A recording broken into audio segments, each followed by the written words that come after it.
pour accomplir ta destinée, quand tu te lèves pour accomplir ta mission. Cependant, pour que tu te lèves, il faut que tu sois guéri.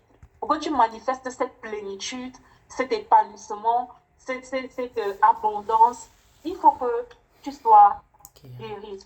La parole de Dieu dit que, bien-aimé, je souhaite que tu prospères à tous égards, comme prospère l'état de ton âme. Dans l'épanouissement, l'abondance dont on parle ici, ça a un rapport avec cette prospérité. Donc, pour que tu puisses être épanoui, pour que tu puisses être abondante et vivre dans cette abondance, il faut que tu sois en bonne santé émotionnelle.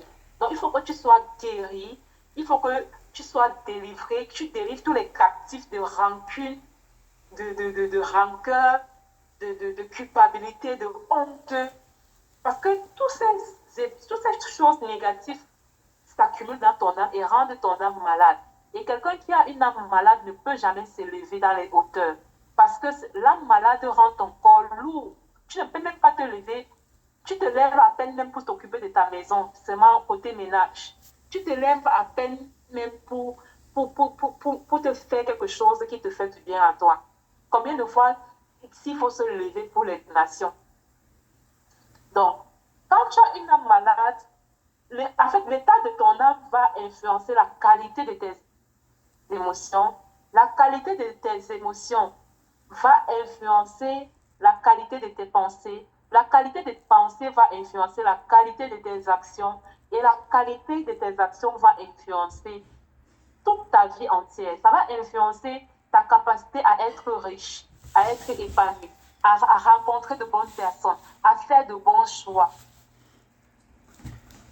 Tout ça est influencé. Et quand on parle des émotions ici, les blessures émotionnelles, que tu le veux ou pas, ça va te faire entretenir des émotions de tristesse.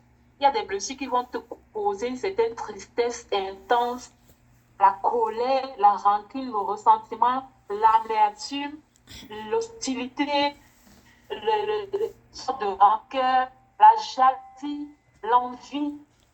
Tu vois, tout ça sont des émotions négatives qui te montrent que tu es malade quelque part. Et tant que tu portes en toi ces émotions négatives, tu ne peux pas prospérer. Selon ce que dit la parole de Dieu, tu ne peux pas prospérer. Parce que pour prospérer, il faut avoir un cœur pur. Il faut avoir un cœur pur. Le cœur